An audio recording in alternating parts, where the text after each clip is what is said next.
So I'm here today with Margaret Wright, a professor in the computer science department of the Courant Institute at New York University. Margaret has had a distinguished career in the area of optimization. I've known her since I was a graduate student at Stanford, and Margaret was a research professor in the systems optimization laboratory at Stanford back in the mid-'80s. So we're going to hear today about Margaret's career in optimization, how she got there. So Margaret, I want to thank you for taking the time today for doing this interview. It's a pleasure. All right, so let's start off with your early life. Where and when were you born? I was born in February of 1944. I was born in San Francisco, California, but only lived there 3 days. My mother was a medical doctor, and she wanted me to be born in a certain hospital in San Francisco. And when I was old enough to travel, we went back to Hanford, California, which is in the Central Valley. And that's where you That's where I grew up till I was 10. To you were 10, and then where did you go? To Tucson, Arizona. I went to junior high and high school in Tucson, and then my family moved to Southern California, but I went to Stanford. So you graduated high school in Tucson? In Tucson, right. And what about your parents? Did they have any math backgrounds? You mentioned your mother was a medical doctor. Right, both my parents were medical doctors. My father was a type of doctor that I think doesn't exist anymore, which is general practice, so he did surgery, he did everything. I think that is no longer done, everyone specializes. My mother was in eye, ear, nose, and throat, as it was called then, which again, they don't have now. It's completely divided up into specialties. My mom claimed at different points in her life that she had been very good at math, but I never saw any evidence of that. And so in Tucson, did you start doing math then? When you were at what age did you become interested in math? Well, I was always interested in math, even in elementary school. But in Tucson, when we got into more interesting things, I was very interested in math, and I was always the best in the class, okay, which really sounds obnoxious, but it's factual. And I loved it. So we used to have things where this one teacher had something where you would start at one end of the room. One student would be sitting down and the other one would be standing up, and he'd ask you a problem, okay? And then whoever got the right answer quicker moved on to the next person. And so the idea was to get as far around the room as you could. And again, obnoxiously, I will say, whenever I started out, I always ended up at the end of the room faster than anybody else. Now, what year did you graduate high school? 1960. So 1960. I was 16. You were 16, so I guess you got a little bit ahead of the curve at that point. Right. In Hanford, California, they skipped me a grade when I was I never did 4th grade. Also, by an accident of birth, I was born in February, and the cutoff date for starting school was March 1st, so I was always at the young end. I see. Okay. Now, being 2 years younger was kind of a big deal then. It certainly isn't true anymore. But now, what was it like being, at that time and place, being a young woman in a high school in Arizona that was good at math when the stereotypes back then, I imagine, were you don't belong here? Absolutely. Well, that's something I have thought about occasionally. I had a counselor in high school.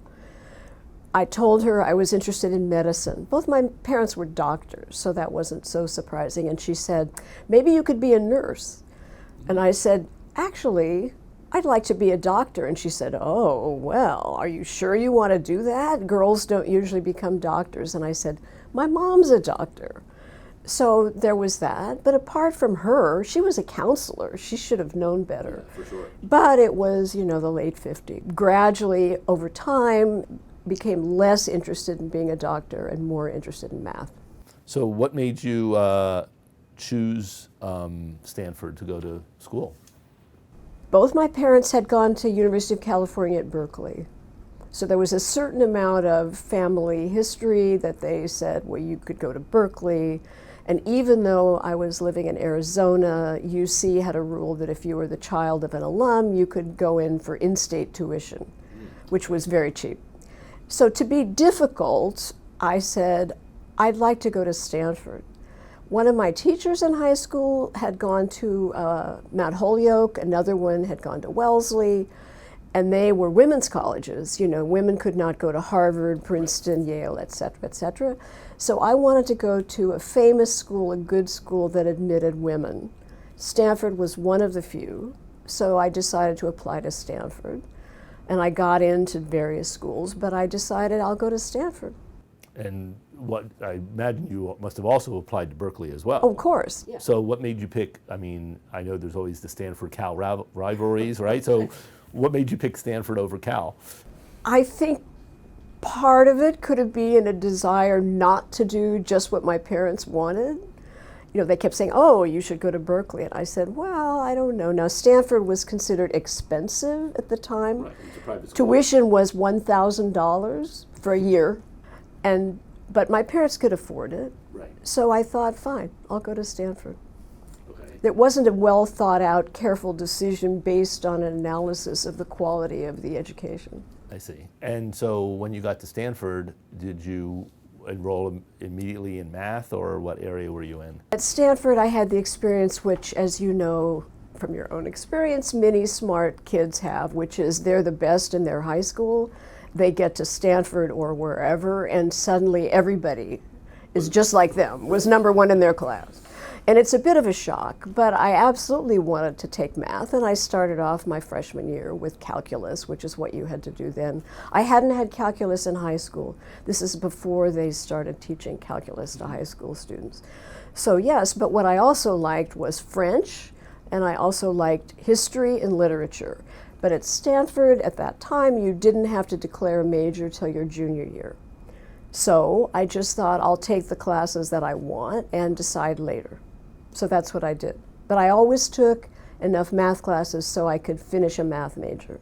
And that became your major as an undergraduate? Well, when I was, I think, just before I had to declare my major, I was talking to some older person, probably in his 20s, okay, and I said, I don't know, what should I major in? Should it be math? Should it be history? Should it be something else? And he said, you know, if you plan to have a job, which I did because my mom had always worked, math is really better. And I said, they'll pay you to do math? And he said, yes, they will, much more than history or English or whatever. So I said, okay, so I majored in math. And now this was at the time they were forming the Operations Research Department at Stanford while you were an undergrad. And the computer science department. As well? Yes. So did you have interactions with those departments as an undergrad? I did, because they were starting to teach computer science courses. And of course, now it's amazing when you think how long ago this was. This was 64, 65. And they talked about computer science, and I took a computer science course as an undergraduate, and I loved it. I thought, this is the greatest thing I've ever done. I can put these, now these were decks of cards that you submitted to a key punch, okay? And I thought, this is so great. I can make the machine do what I want. So I loved computer science and took 2 computer science undergraduate courses, which they were just starting to teach. Right. And then the next year, the very next year, 65, was the first year that the computer science department existed. So I got a master's in computer science in 65. So was that, so that was in your 5th year then? It was a 1-year master's. So that was like, so you must have been one of the first computer science graduates. Yes. I'm guessing first female computer science graduate? No, there were a couple of other women, Barbara Liskov and Susan Graham, who were PhD students. I see, okay. They were PhD students. I was a master's student, and then, as now, a master's was a terminal degree. You know, you weren't going to then go on to get a PhD. Which you then did. Which I did, but a few years later. So there was something in between the master's degree and getting the PhD, so what happened next? Right, so here's what happened. I got a job, and there was a funny experience. So I was interviewing, you know, I had this master's in all A's and all that stuff. And I was interviewing at some company, I've forgotten which, in the Bay Area, because I wanted to stay there. And the person said, well, do you know how to program in Fortran? Well, in Stanford Computer Science at that time, they taught us ALGOL. And I said, no, I don't know Fortran, but I have been taught that if you know one programming language, you can quickly pick up others. And this man said, well, I don't know, we require a knowledge of Fortran in order to get this job. And I just thought, well, okay. But another person who became my boss believed that I could learn Fortran quickly, which I did. If you've programmed in Fortran, Yes. you know that it's pretty easy to pick it up after you know ALGOL. So I got a job at GTE Sylvania doing scientific programming. And what kind of problems were you solving? Because I didn't have a PhD, I was just the lowest of the low. I worked on things people assigned me. So GTE at that time was doing a lot of work for the military, mainly not for weapons, but simulations. You know, like ship recognition and various things like that, where they had simulations with numerical computing. And I wrote the codes that did these calculations. So the engineers thought about the models, and then they would talk to me, and I would write the code. I see. Okay, so that's how it worked. And funnily enough, there was a guy in my department who said, there's this new thing in optimization by these two people called Fletcher and Powell. This was in '63, that they published their paper, but it had trickled down to Sylvania. And he said, I bet you could use this to solve this problem that you have. And I said, oh, okay. So I read their paper and implemented, if you want to call it that, the Fletcher-Powell algorithm. Another person I worked with was using linear programming to do ship photo recognition. So they had pictures of ships. I hate to think now what they were doing with those pictures of ships. He had figured out a way to use LP. Now, I had never learned linear programming. As a math major and in computer science, they did not teach optimization. So I had no idea that George Danzig was at Stanford. I didn't know what linear programming was, but I had to learn it to write this code.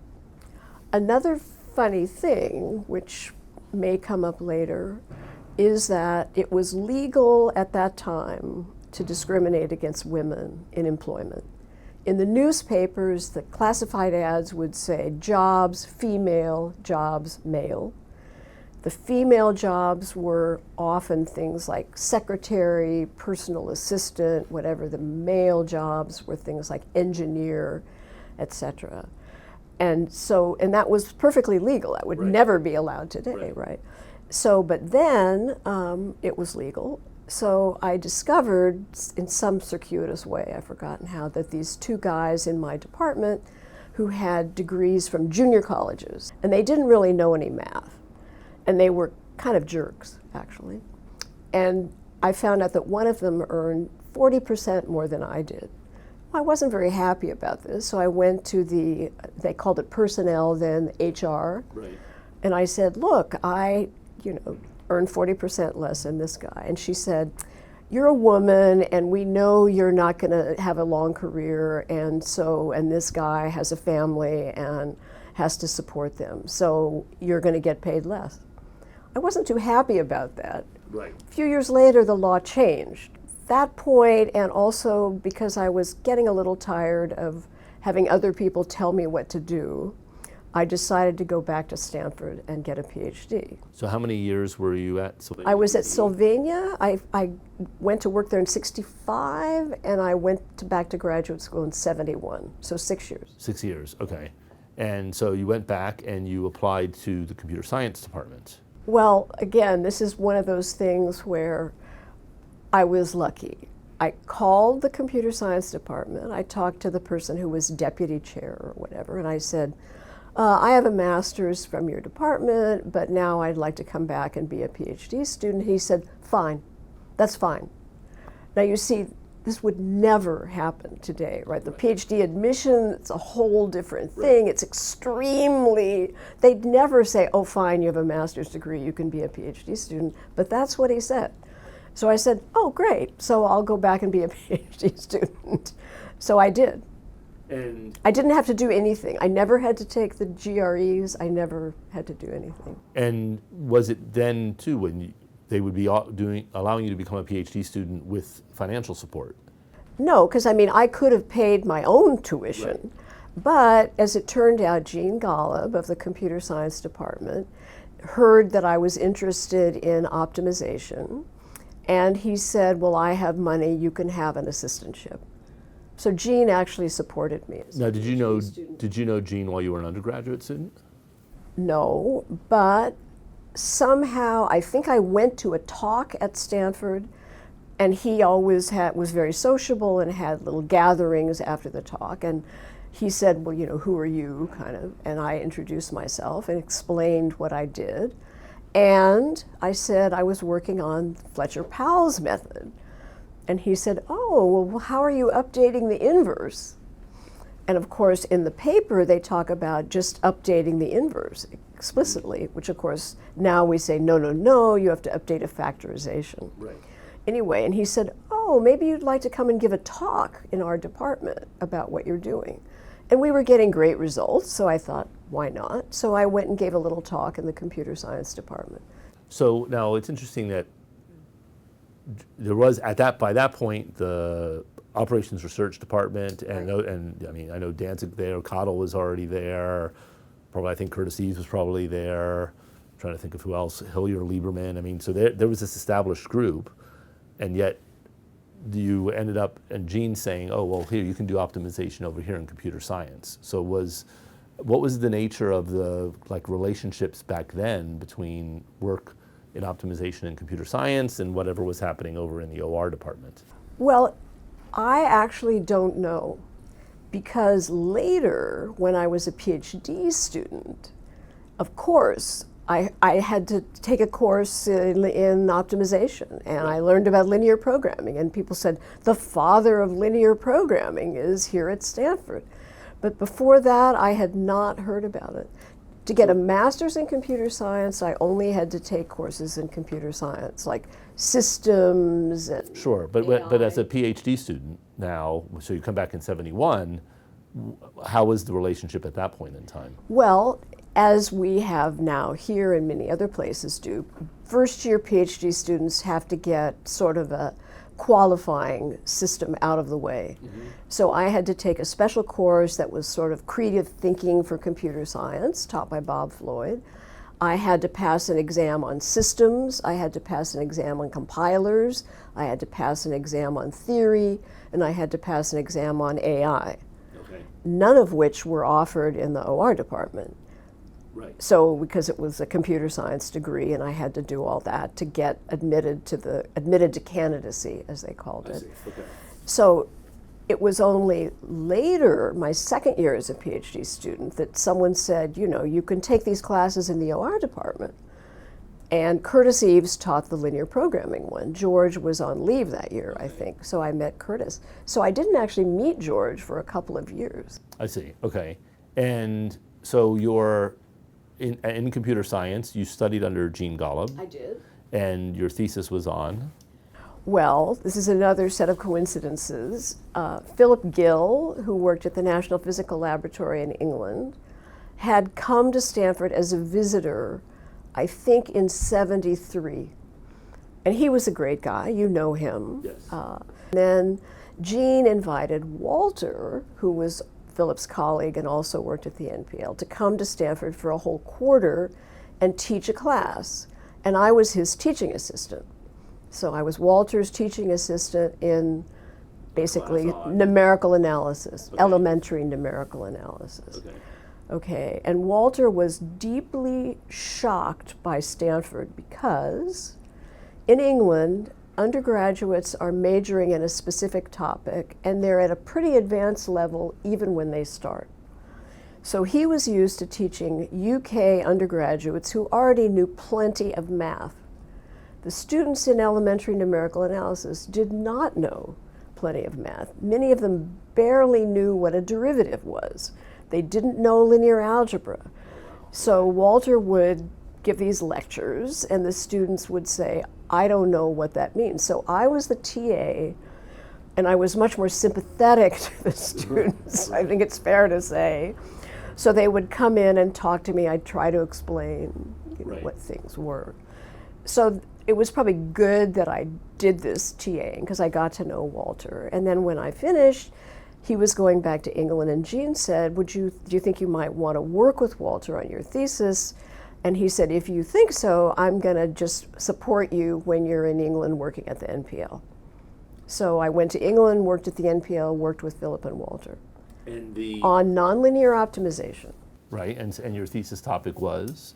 Well, it was called Numerical Methods for Nonlinearly Constrained Optimization. So backing up a little bit, Walter in his thesis had written about what today we would call the penalty trajectory method. Martin Beal was his advisor, although Martin once told me that he and Walter were like orthogonal when they talked about anything, which you can sort of imagine, knowing them, yes. Okay, so Walter had always wanted to have someone who would work on the equivalent of the penalty trajectory method for barrier functions. So that's what my thesis was about. It was about using barrier methods for nonlinear optimization, and not for linear programming, but for nonlinear optimization. And so how much time did you spend in the UK working on your thesis? I was in the UK for 6 months, 6 months. And then I came back to Stanford and finished. And George Dantzig comes into the picture now because Michael Saunders had finished his PhD in computer science in '72. He was also one of Jean's students. Right. Okay. So when I arrived in '71, Michael was just finishing. So I got to know Michael and about his work in linear programming and the linear algebra associated with linear programming. And he was forced, because of the terms of his fellowship, which had been from the New Zealand government, he had to go back to New Zealand. He had promised, after he got his PhD, he would go back to New Zealand and work at, I forget what it was called, the government organization. And so he was spending a lot of time in the OR department, as was John Tomlin, who knew Michael. Okay. And SOL, Systems Optimization Lab, decided that they wanted to hire people. Basically, I'm laughing because it was kind of a cross-purpose thing. So I wanted a job where I could do research in optimization. In retrospect, I see that what the OR faculty wanted was someone to write programs based on other people's work, which is what I had done at Sylvania. Right. Yes.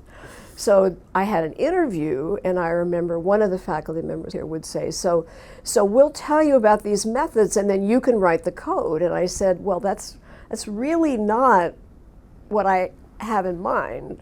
But George, bless his heart, said, this seems fine, it's fine with me. She can work on nonlinear things. It's okay. So they hired me as a senior research associate, not a faculty member, just a soft money. So, but now I know the SOL, I mean, it was the Gang of Four, as we always refer to Jane. Became that. But so when you started, who else was there, or were you the first person hired? I believe, and see, I wasn't in the OR department at that point. I believe it was John Tomlin. And an article about George, which is written by Philip, Walter, John, Michael, and me, included a statement by John, I'm pretty sure, that the Systems Optimization Lab consisted of a room with a sign on the door that said Systems Optimization Lab, and a few decks of IBM cards, and John. And that was it. George liked the name Systems Optimization Lab. He wanted to have a lab where people worked on big problems. I think Michael worked there for a little bit, either before or just after he came back from New Zealand. And John worked there. And there had been another person before that, but I've forgotten his name. And then soon after, then Philip and Walter then came and joined. Philip and Walter had become increasingly unhappy with the NPL. Previously, the NPL had been a place where you could just do the research you wanted. It was part of the government. It didn't have to make a product. It didn't have to make money. And as has happened to many other organizations, the bosses changed the view. They said, no, the people that work here have to make contributions to British industry, and they have to, find business customers and this kind of thing. Well, they didn't want to do that. You could say too bad for them, but they said, we don't like it. We don't want to be here. And George had already expressed a strong interest in having a bigger group. He knew Michael would come back from New Zealand as soon as he finished his obligation, and Philip and Walter agreed that they would come to Stanford. 4 of us started working together. Meantime, John had left. He went to Ketron, another company. Right. So anyway, that was when the so-called Gang of 4 started. So I want to actually rewind a little bit. In your thesis, which was on numerical methods for literally constrained optimization, I imagine you did not only the math, but you also did some implementation at the time? Oh yes, I had some very nasty nonlinear problems, and I in effect had what we would now call a primal dual method. So I updated the multipliers and the x's. It was just, a different way to solve the Now, what kind of computing environments were available to you back then? IBM 360 at SLAC. All punch card types of stuff. Yeah. No, I had a terminal. Terminals? Okay. I had terminals. We had a network. Okay. Yeah, I mean, for the time, it was fairly advanced. Right, and the through the computer sciences, through the computer science department. Right. There was a terminal, one terminal, I think, in the office building where the numerical analysis students were. Okay. And you could log on to SLAC, the linear accelerator, and you could run things there. Right. So that's what we did. So, so your early collaborations mostly were focused on nonlinear optimization as a group. That's right. Decided that we would always have all 4 names on what we did, and that they would be in alphabetical order. Right. Philip liked that a lot, because it would always be Gil et al. Right. And I would sometimes say, what if I changed my name to Aardvark? They'd all laugh. But I was always last, okay. But we decided that there was no way we could work closely together and have arguments about, who gets the credit, whose name gets to go first, because we all knew of instances of that where it led to very bad feeling. Right. So we had all 4 people be on all. But yes, we worked on NP-Sol, we worked on, some linear algebra things, lots of stuff like that. We did a lot of really interesting and fun work, the 4 of us. We had talked for quite a while about writing a book. Michael basically said, I don't want to be a co-author. I don't want to do this. Okay. It's going to be kind of away from the research that I want to do. I just don't want to do it. He just said, I'll be happy to look at what you've done, but I don't want to be a co-author. So the 3 of us started working on this book, Practical Optimization, which was, I discovered just the other day, because I was looking this up, the 2nd book to be published using TeX.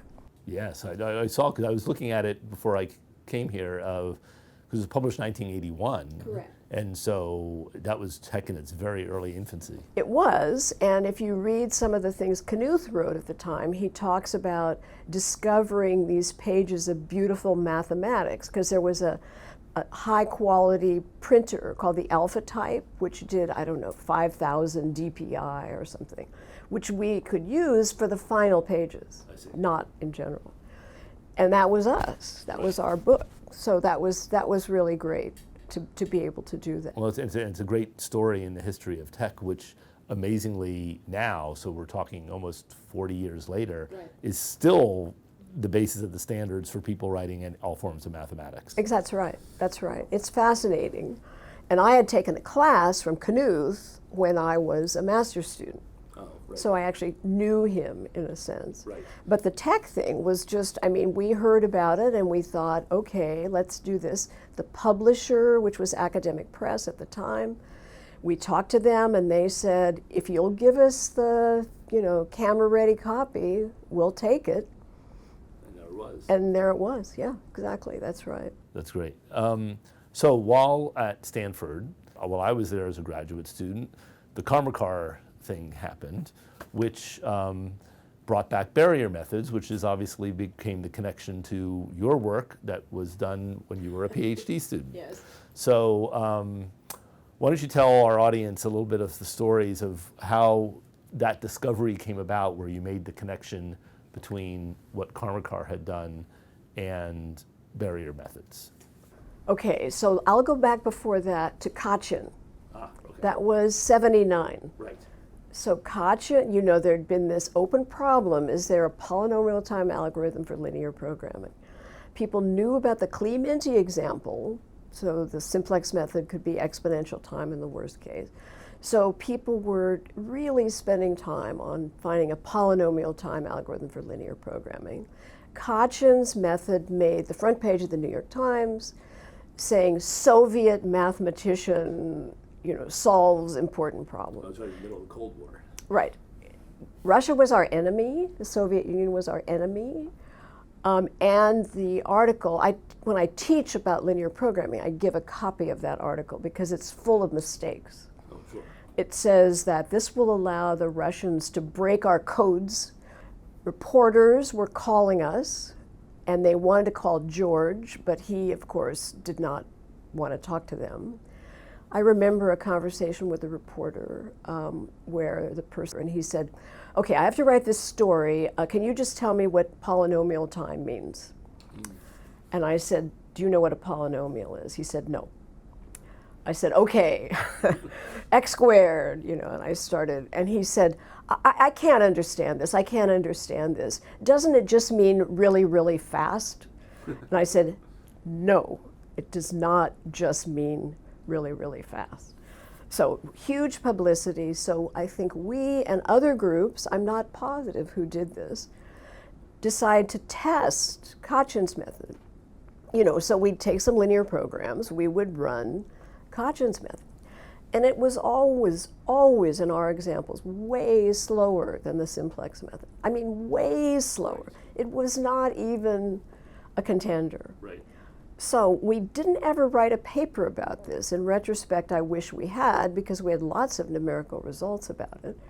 But basically, there was huge excitement about Kachin's method, and then people just said, well, it's not fast, meaning really fast. So that was 79, and then in 84, Narendra Karmarkar, who worked at Bell Labs at the time, announced that he had found a polynomial time method that was 50 times faster than the simplex method on every problem. Well, you could say those were fighting words. I mean, people just went, oh, come on, we went through this with Kachin. But what Karmarkar had appeared to be different, okay? And everyone was excited about it, including George. He was very excited. I mean, even though you could say he would be upset if it was better than the simplex method, he wasn't. He just loved the idea of linear programming, and he invited Karmarkar to come to Stanford to give a talk. So he did. Karmarkar came to Stanford and he gave a talk. And I don't know if you would remember this kind of thing, but he was very, very, very cagey. He wrote down he just wrote down a matrix and a right-hand side. And people kept saying, well, what do you do exactly? And he didn't tell them because he said it was AT&T proprietary. Right.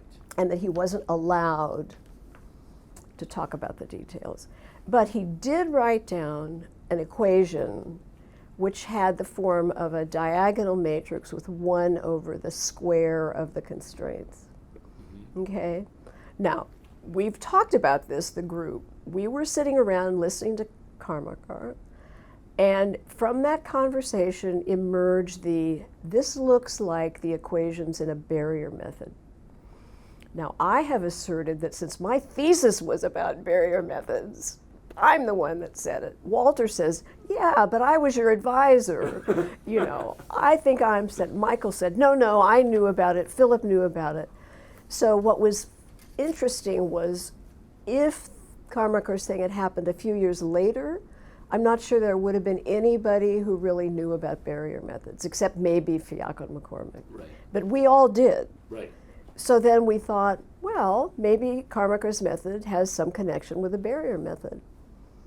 And you look at it for a while, and it does. Right. So that was kind of a big event. Right. I know that I was there, and there was all this excitement happening, and then there was there was a paper that it was the Gang of Four plus One, we remember calling it. Right, Was it John Tomlin Tomlin, became because part he, of that. course, was very Right. interested in this too, yes. So, and I know you wrote a paper saying, look, this seems to be a connection, and that there does seem to be something here, because if I recall correctly, the numerical results that you obtained said, hey, sometimes it is better than simplex, Absolutely. and sometimes it's not. Right, right. And that led then, we were talking prior to the cameras rolling in 1985. I know it was my first time going to a conference at the Math Programming Symposium in Boston. You and Karma Carr were back to back as keynote speakers. And so can you describe kind of the environment and what was happening then as people were reacting to all of this? Well, of course, many people who were used to the simplex method could not conceive that anything would be faster than the simplex method, especially given what had happened with the Cochin, where it turned out not to be faster. Okay, Karma Carr had been a student at Berkeley. Dick Karp was his advisor, I think, and he knew about algorithms. So, he was absolutely plausible as a person to think of this. And he gave the problem in a different format. It wasn't in a standard form for LP.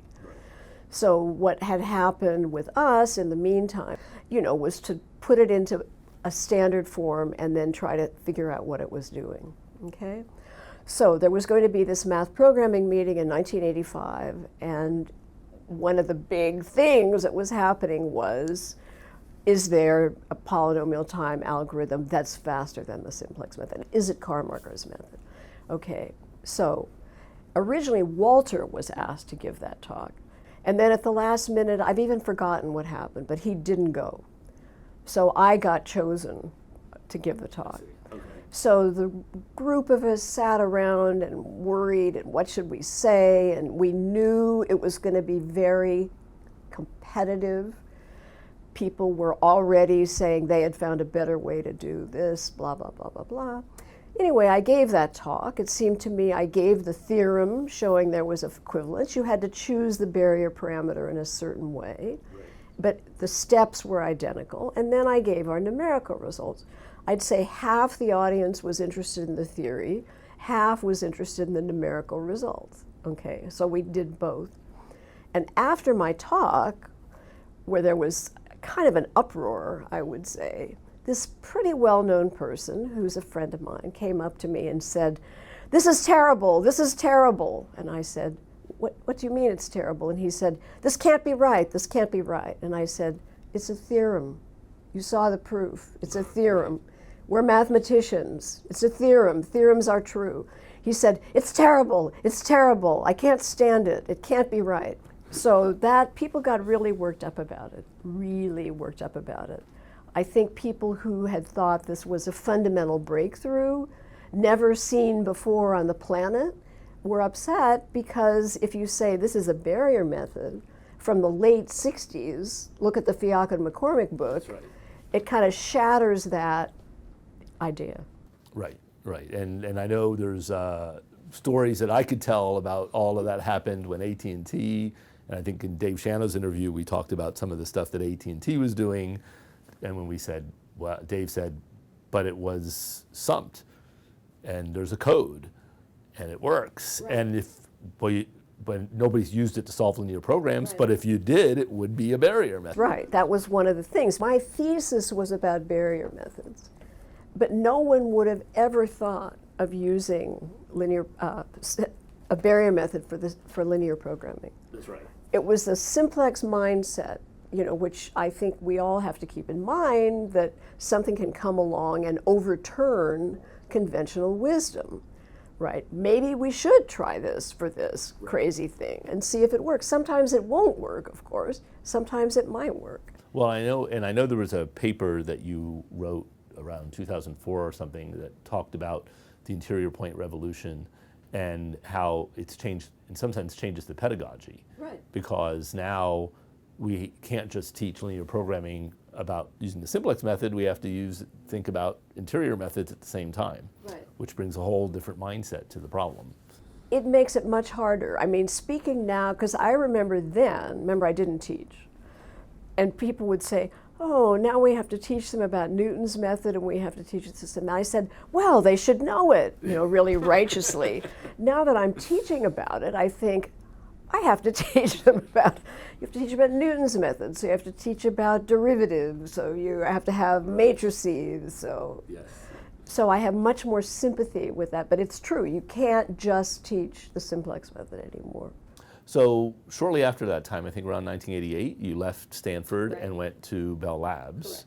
And what caused that transition to occur? Well, I mean, I said that the four of us worked together and we wanted all our names to be on every paper, and that's absolutely true. But I was getting slightly fed up with the fact that in the OR department, there was no possibility that I would ever get to be a research faculty member. And I agonized about it, and I thought, what can I do? So I just started to mention in the mid-'80s to people that I knew, that I saw at conferences, that I might be interested in leaving.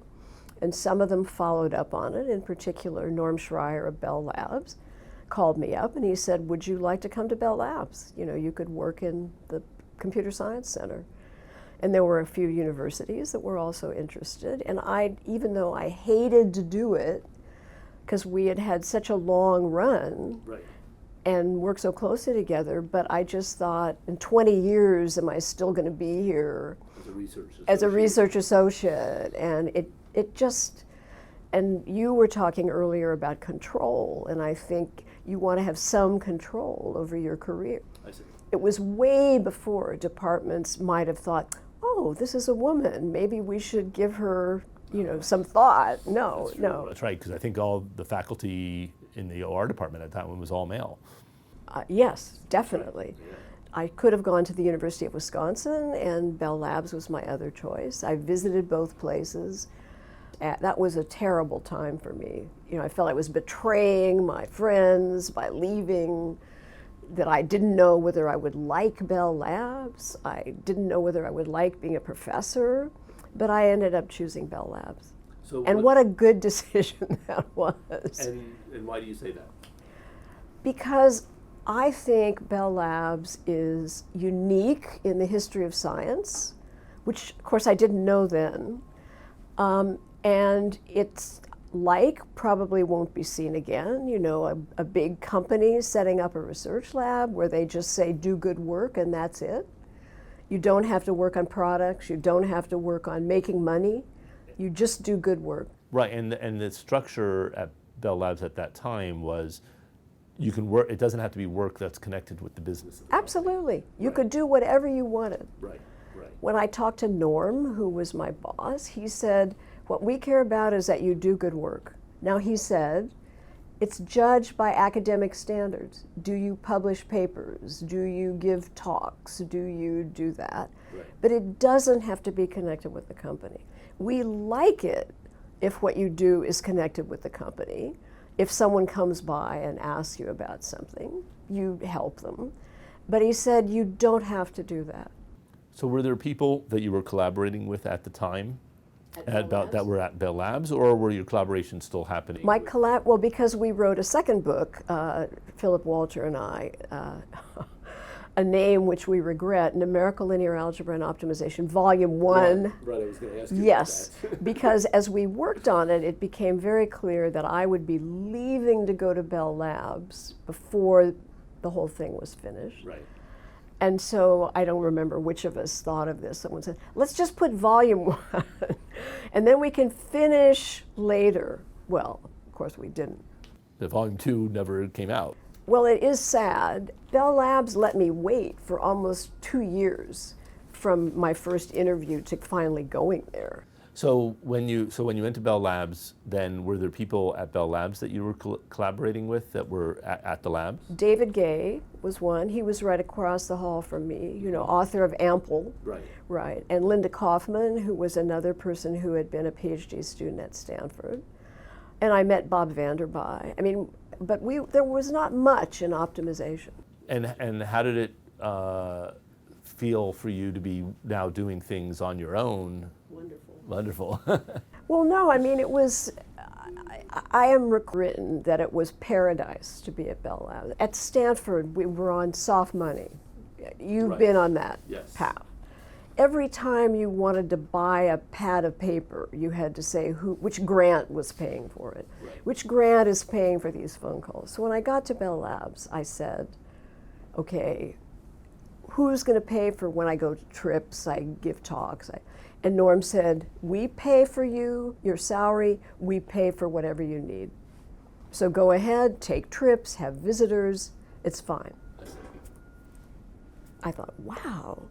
And there were so many smart people at Bell Labs. I mean, Ken Thompson was there, inventors of Unix. I mean, Right. Dennis Ritchie was there, Brian Kernahan was there. I mean, Right. all Because these, you were in the, that's right, you were in the Computer science. department. That's right. well, plenty of famous mathematicians as there, well, but, right. but see, remember my PhD's in computer science. Yes. And if I had to choose what field I would be in, I think it would be computer science. Although, this is an informs discussion we're having, I discovered after the fact that OR includes math, it includes computer science, it includes economics, it includes statistics. That's right. So it's kind of an interesting accident of history, which I don't understand why they're all separate. Well, I mean, I know the joke that we used to tell when I was a student at Stanford in the 80s was, well, Stanford has 4 OR departments, because there was the OR department, there was industrial engineering, there was engineering, economics, and management, and then there was a group over in the business school. Right. Now the 3 that are in the School of Engineering finally became only one department, Right. since we both left. But it's evolved, and you know, I do want to come back to the topic of OR and how you see it a little bit later on. So, But Bell Labs, when when AT&T was a monopoly, they had an economics center. They mainly studied the economics of monopolies, but they did other things too, demand and supply and traditional economics. well, and I think if I recall correctly, the group that was at Murray Hill had that research freedom. Correct. I was incredibly lucky to be in the group that, in a sense, I mean, it amazes me now, you know, that you could just do whatever you want. It was an industrial research lab. Right, but it didn't have any ties to Right. the business, except I worked on some things that were interesting connected to the business, but that's because they were interesting in terms of optimization. Right. So is there something from that period at Bell Labs that you particularly have good memories of? WISE, wireless system engineering for wireless systems. Now, this is a long time ago, Right. but it was something they were interested in. And I worked with Brian Kernahan, who did the user interface. David Gay and I did the optimization.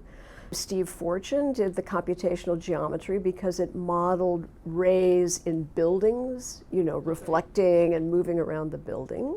The wireless engineering people who did the engineering work. We wrote a paper. We had a code that they were going to use to sell wireless systems.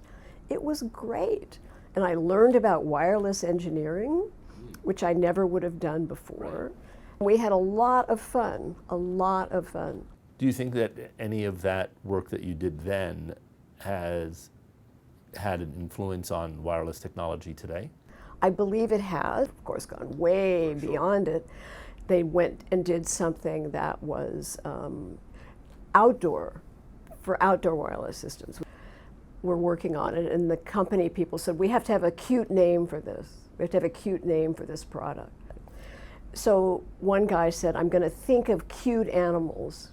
So he came up with Ocelot. It's called Ocelot. And people would say, what does it stand for? Like optimal? He said, it doesn't stand for anything. It's just a cute animal. And he had a cute picture of an ocelot. You know, so that was Ocelot. So now in 2001, you came here to Courant. Correct. And what initiated that transition? This is your life, Margaret Wright, That's isn't right. it? So the perfection of Bell Labs began to disintegrate. First of all, I mean, the AT&T was broken up. Then they split it into AT&T, Lucent, and NCR, I think. So there was that split, which meant now AT&T and Lucent which were two separate parts of the former AT&T, had competition.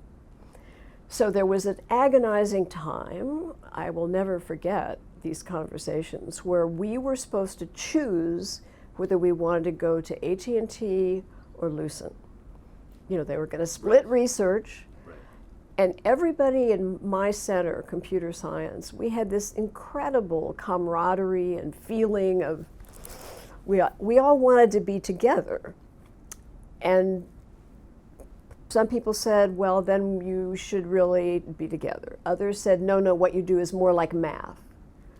So in the end, I mean, it was way above my pay grade, but they decided to put basically all the CS people in Lucent and everybody else in AT&T.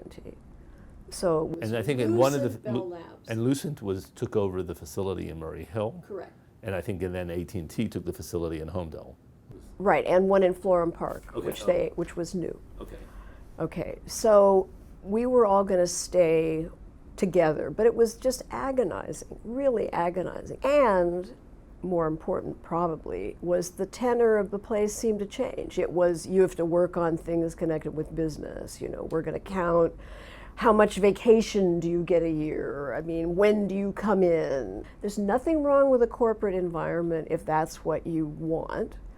But if you've been in a freewheeling environment and you change to a corporate environment, it's different. Plus, and this again may sound obnoxious, but pretty much everybody could get other jobs.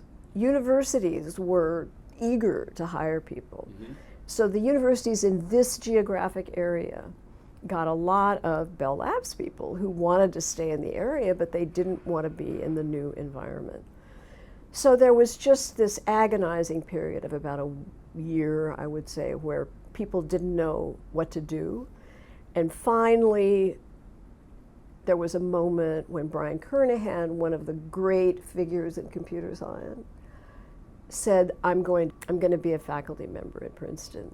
And it was sort of like everybody said, okay, we'd better leave too.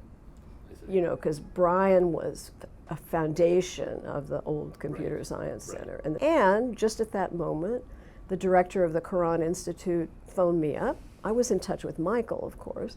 Michael was here Michael then. Overton. Michael Overton was already here then. He had been here since '81, I Okay. think.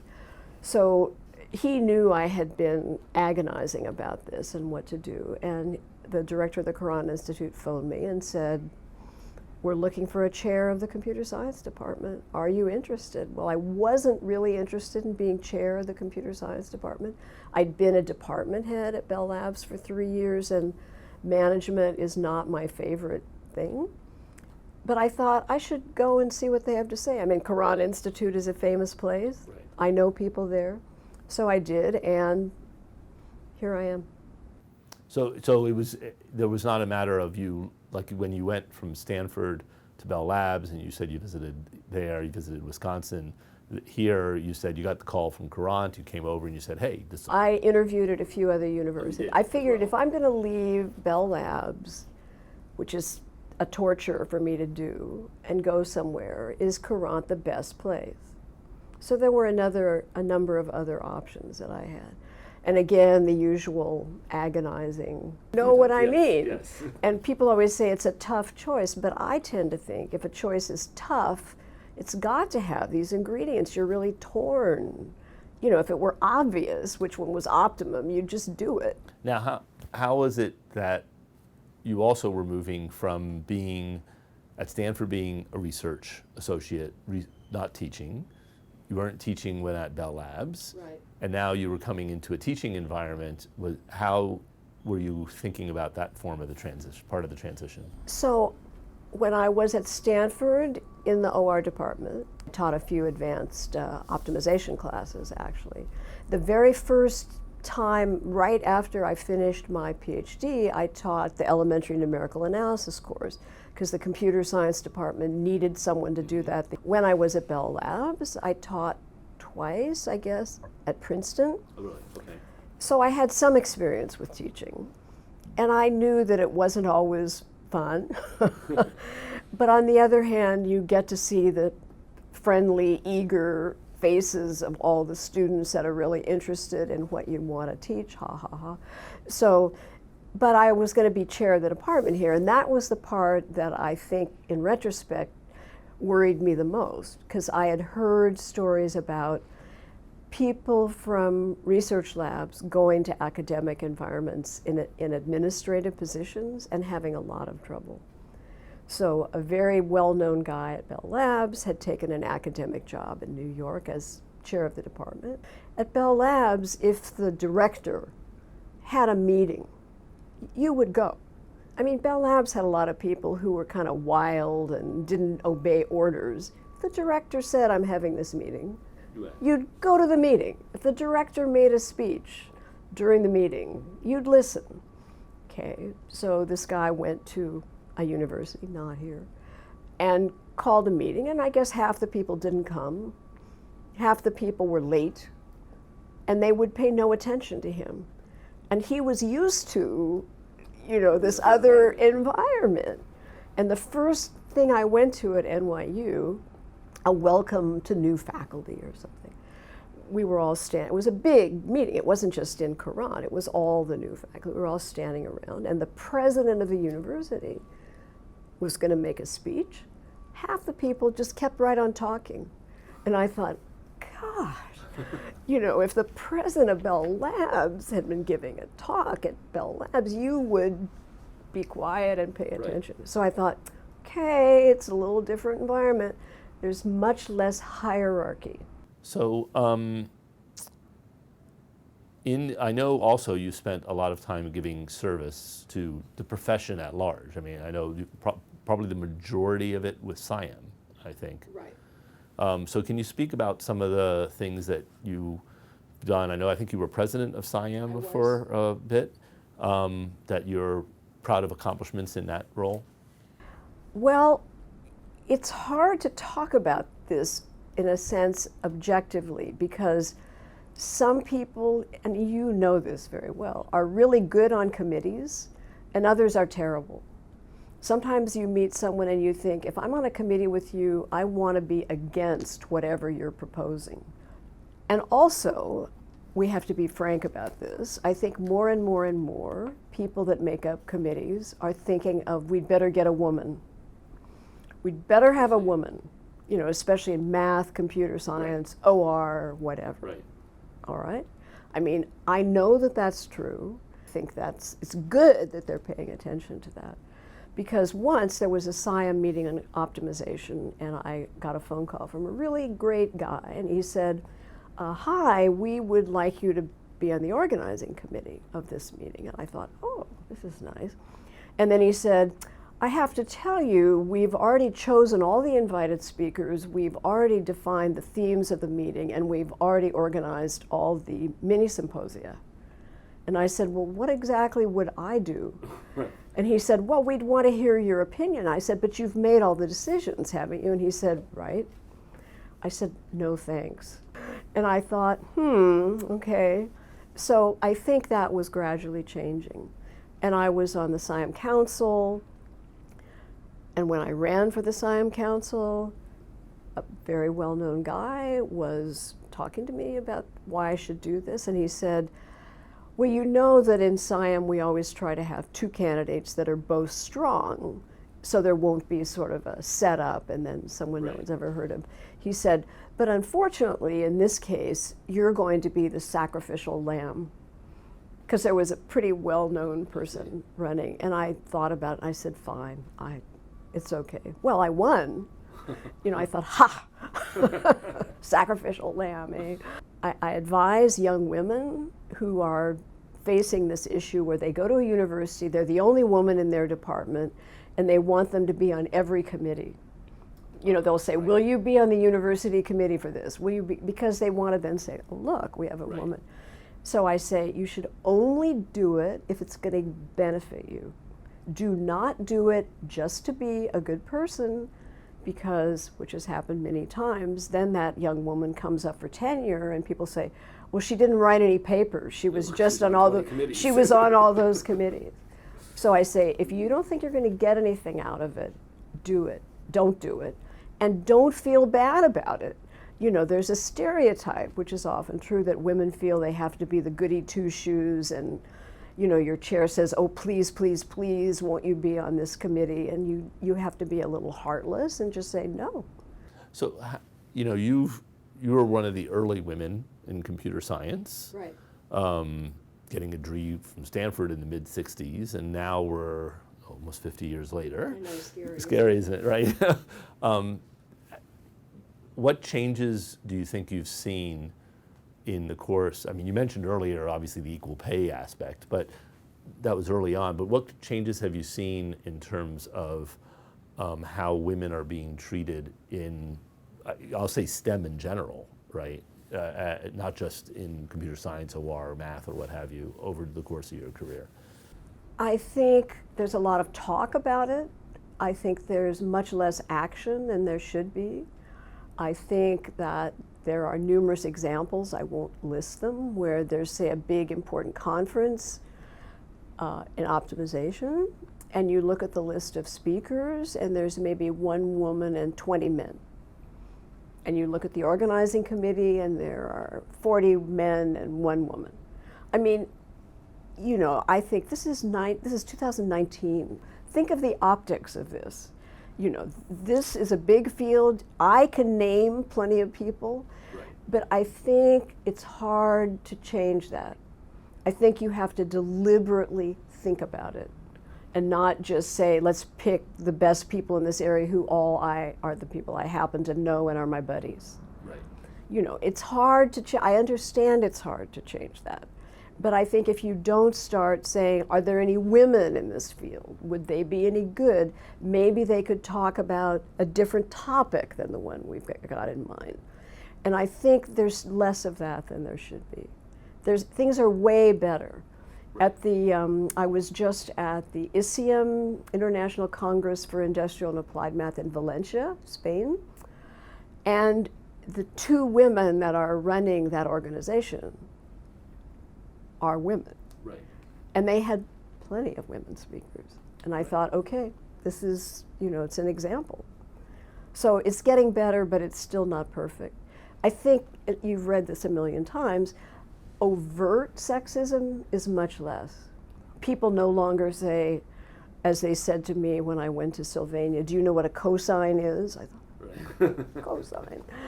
You know, they don't do that, but they think things like that. Women aren't as good, they don't have the right style, they won't fit in.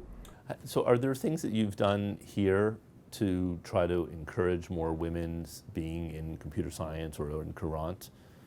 There's an organization called WINC, Women in Computing, which is just an organization of our department.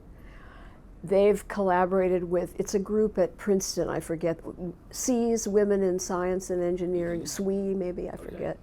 So I started that when I was chair. I said, okay, we have ACM, you know, many of whom were stereotypical males who were awkward socially and didn't like having women around. And we started WINC, and it's thriving now. I mean, it's really good, and we get together every year with the group from Princeton and have a meeting for undergraduate women. We've had things for high school students in New York who come with their teachers. Okay. And we're very careful to have, see, this is ageism in a way, but we have young women, students preferably, give talks about the research they're doing and how interested they are in it. The high school girls, I'm using the term girl appropriately, relate to that much more than if I talk about how excited I am about my research. So I want to return back to a topic we touched on a little bit earlier, which was the OR, math, computer science, et cetera, and how do you view the kind of the world today as it sits? OR now has, for the past 10 years or so, Informs has been using analytics. Now we hear a lot about data science, right, et cetera. How do you view these areas as being separate, together, different, et cetera? Well, I'd happened to be looking at a website this morning that said that operations research is a field of applied mathematics. And I thought, what how Informs would feel about that definition.